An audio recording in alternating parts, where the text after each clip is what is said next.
ઘણા એવું કહેતા હોય કે ભૂવા ભૂવા ના મને નોમ ના મને બાજી રે આજ હંગરે છે બીજું કોઈ નહીં હંગરતું અને ચિયો એમ કે શક તમે આવો મિત્રો અત્યારે સોશિયલ મીડિયામાં તમે જ્યાં જુઓ ત્યાં એક બાજુ જ્ઞાનીબેન ઠાકોર અને બીજી બાજુ ભુવાજી કે બીજા લોકો કે જેઓ જ્ઞાનીબેન ઠાકોરને અમુક સપોર્ટ કરતા હોય અને અમુક વિરોધ પણ કરતા હોય તેના વિડીયો અત્યારે સોશિયલ મીડિયામાં વાયરલ ચાલી રહ્યા છે।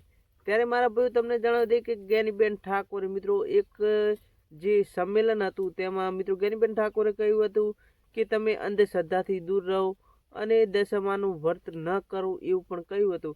પરંતુ મિત્રો કંઈક ને કંઈક વાત જોવા જઈએ તો જ્ઞાનીબેન ઠાકોરે તે પોતાની સમાજ એટલે કે ઠાકોર સમાજ માટે કહ્યું હતું। જ્ઞાનીબેન ઠાકોરે બીજા જે સમાજ છે તેમને નહોતું કહ્યું અને બીજી સમાજે આના વિશે ના કહેવું જોઈએ।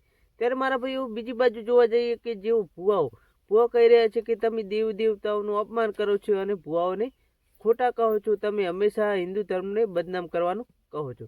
તો મારા ભાઈએ વાત કરીએ ભુવાઓ વિશે તો ભુવાઓ પણ સાચા જ છે, કેમ કે ભુવાઓનું કહેવું એટલું જ છે કે તમે દેવ દેવતાઓનું અપમાન ના કરશો અને આપણા હિન્દુ ધર્મને બદનામ ના કરશો એવું કહેવું છે। અને બીજી બાજુ મારા ભાઈઓ જ્ઞાનીબેન ઠાકોર કે જેમનું એવું કહેવું છે કે દીકરીઓ દશામાનું વ્રત કરે છે અને પછી 9 થી 10 દિવસ દશામાની પૂજા કરે છે અને પછી ગમે ત્યાં પધરાવી દે છે અને દશામાનું અપમાન થતું જ હોય છે।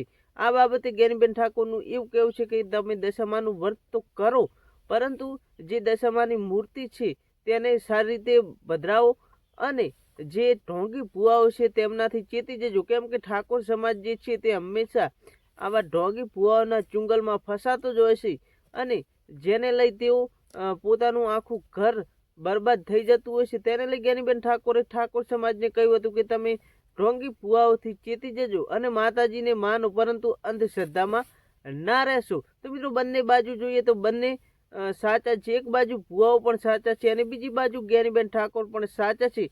મિત્રો આ વિડીયોના માધ્યમથી આપણે જ્ઞાનીબેન ઠાકોર, ભુવાજી કે કોઈ અન્ય લોકોનો વિરોધ કરવા માંગતા નથી, પરંતુ તમારા સમક્ષ એક ખાલી વિડીયો રજૂ કરી રહ્યા છીએ। વિડીયો ગમે તો વિડીયોને એક લાઇક કરજો, ચેનલ પર નવા આવ્યા હોય તો ચેનલ સબસ્ક્રાઈબ કરવાનું ભૂલતા નહીં।